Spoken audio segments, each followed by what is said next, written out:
Hello guys, welcome to Margie TV. So ngayon is may ano lang ako, may onting ano ba yun? Reklamo. Yun dito yung post office dito. Kapag ka magpapadala ka, siyempre ako Pilipino, di ba? Hindi ako marunong magsulat ng Chinese name. So siyempre dapat kung ganun kasi may mga Pilipino rito, yung in charge doon sa information, hindi umaalis. So pumunta muna ako doon bago ako pumunta doon, kumuha ng number. Bagsak ko yung buko kasi lapad na mo ako. Bago ako kumuha ng number, pumunta muna ako doon sa information. If ever nandun yung babae, papasulat ko yung pangalan. So ngayon, wala. Sinulat ko na ngayon yung pangalan ng friend ko. Ayan. Sinulat ko na siya. Saka yung number. Ang susulat na lang yung address. Tapos yun sa akin, English yung address ko eh. Sinulat. Sabi niya, hindi kami pwedeng magsulat niyan. Tapos yun, sa sobrang inis ko, hindi na ako nagpasalamat, umalis ako at tumawag ako doon sa friend ko, sinabi ko, nako, hindi maganda rin akong padala, sabi ko gano'n, pasuyo lang kahit, siyempre hindi nga tayo marunong, wala nga magsusulat eh. Sabi ko, doon na lang ako 7-Eleven, at least doon, ayan, thank you so much sa tumulong sa akin na mag-input doon sa computer, kasi nga Chinese din yung sulat, di natin maintindihan, diba? Address ng friend ko. Kung sa akin, English okay lang. Yung pagdadala, dahil ang magde-deliver nga, Chinese. So, Chinese din yung address dapat na isusulat. So, yun. Pag sa 7-Eleven, lang siya, mahal, pero talagang i-assist ka, tutulungan ka. Diyan sa post office, siya, yung mura siya, pero, hindi, kahit magpasuyo ka, hindi nila ganun pala yun. Tsaka hindi ka pwede magpadala ng babasagin doon sa 7-Eleven, tumatanggap sila ng babasagin. So yun na akin, based on experience sa pagpapadala dito guys, ayan. Share ko lang sa inyo na pag sa post office hindi pwede magpadala ng babasagin at kailangan kayo ang magsusulat, hindi pwede silang utusan. Yun. So tinawagan yung information ko nandun, sabi wala na, o diba? Dapat pag ganun, pwede na nilang anuhin yun. Kaya umalis ako, 7-Eleven ako send ng pinabili ng friend ko. So ito na ang aking papakita sa inyong vlog guys. Thank you so much sa inyong lahat yan and God bless.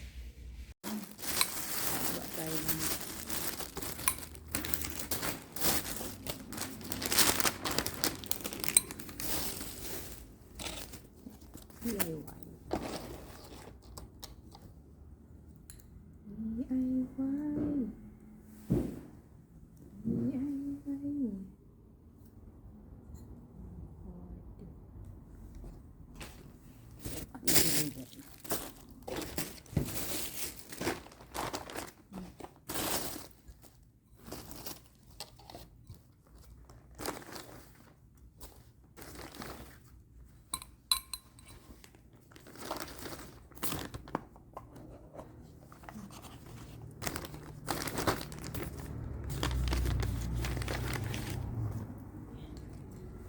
Ito na mga illegal lang.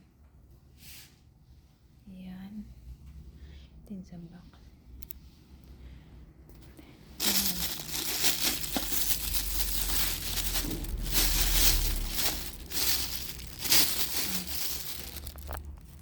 So, ayan lahat.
Okay naman siya.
Ayun, nagkasya.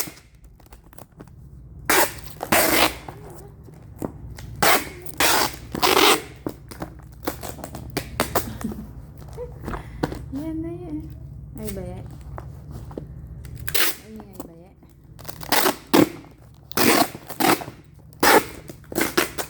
Yan.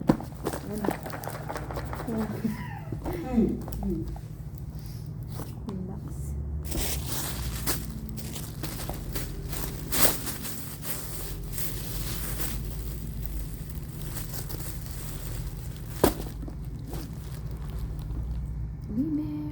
Today's video is magsisend tayo sa post office. So bibili pa tayo, may karagdagan pa yung harina guys. Punta pa tayo ng PX Mart sa post office. Klase itong bread flour, itong premium, tapos itong isang cake flour. Tulad sa akin guys. Let's go din guys. Panglagay sa cake ano yun? Ito. Cream guys. Ano ba yung dairy dito? Wala yan. Hindi yata yan dito. Dairy sa kabila yan. Guys. Dairy cream. Wala ba saan yan? Baka ito. Ito ba yan? Cream cheese pala ito. Hindi pala dairy. So ngayon is magsusulat tayo. Wala yung taga-sulat yun. Pero wala naman tao dito sa baba. So nun, baka hindi niya pa ito sulatin. So ako na magsusulat ng number guys. Margie. Mag-ano na tayo dito. Mag-translation. Translation. Google. Ayan guys.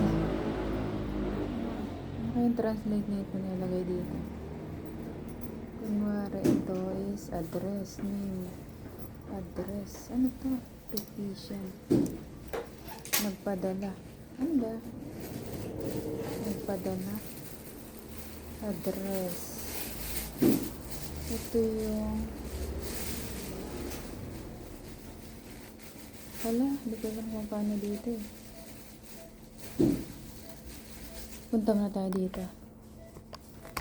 Punta na tayo dito. Paturo na tayo.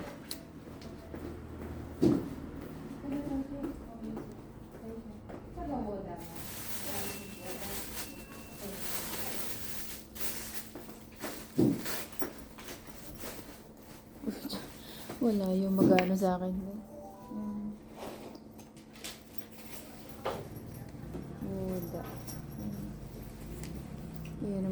guys, translate. Address, name. Okay. Yan. Translate sa sariling sikap guys. 来137号，请到1号柜台办理，谢谢。 Tapos, yung cellphone number. So, dito naman yung next. Ano dito sa kanya? Name. Ito. Janet. Ano ba na dito? Janet. Janet. Kalinasyon. Ayan. Tapos CP number yata. Address. Baka CP number dito. 0926 0926 kailan daw ako mali dito guys. 0926 51 37 53 1, 2, 3, 4, 5, 6, 7, 8, 9, 10. Address niya. Para yun na lang yung pasulat mo. Ito, kabisado ko naman address niya. Ito yung pasal may address. Address guys, delivery.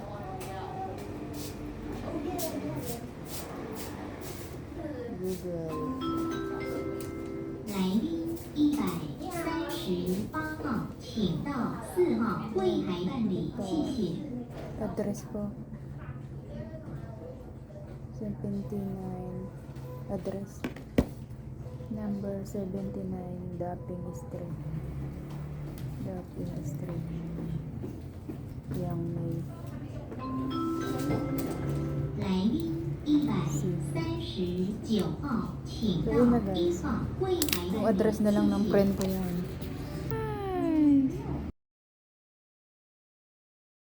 Ito na yung ano net. Ayan na yung tapos may box. Ito yung lalagyan natin. Siyempre, may dala tayong lagay. Mga may goy. Di, sa post office, di maganda. Pangalan lang susulatin, natural. Di ako marunong magsulat ng pangalan. Diba? Hindi ako marunong magsulat yung pangalan ng papadalhan ko. Ayaw isulat. Ito din, 7-Eleven. Ha? Mayo lang. Tsaga.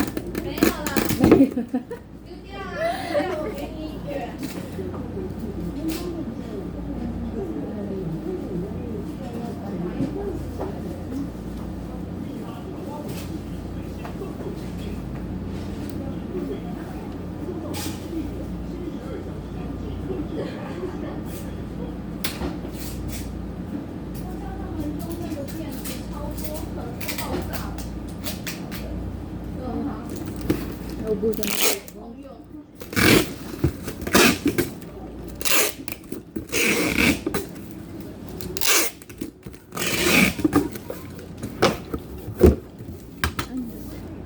Pwede mapadala natin. Ay, di ba katang-kata. Sukat na sukat. Yes, ito yung ano, yung melatonin ko. Sa kanya na kasi nakatulog na ako guys. Bili ko rito 1,000. Sa benta ko 500 plus 200 na lang. Tapos ito yung marino. Tapos ito binili ko sa kanya. May mga candy rin dito guys. Spring na ito free. Gawin natin sa loob. If ever na maano yun. Wala, hindi yata kasya guys. Ayan. Hindi yata nagkasya mga guys. Oh, okay. Ayun lang nga guys ya. Ayan, picture na. Ayan. Ayan na. So let's go.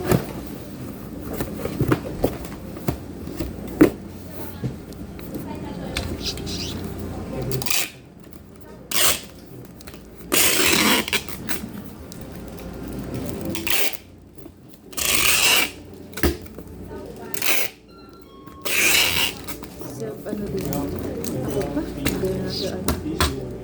Ito yung ticket pa. Yung didikit.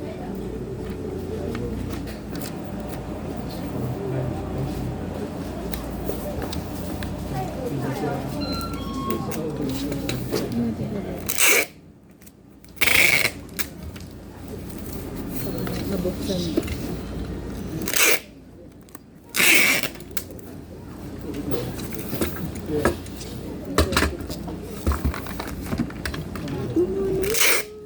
Mababasa. Sa 14 niya ba? Monday. 13, 14. 14. Jadi mabilis din dito.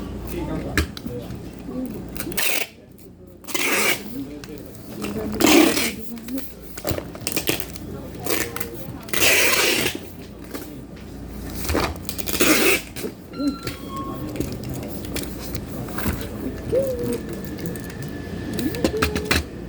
Magbayad na tayo. So, ayan na. Ayan na, neto.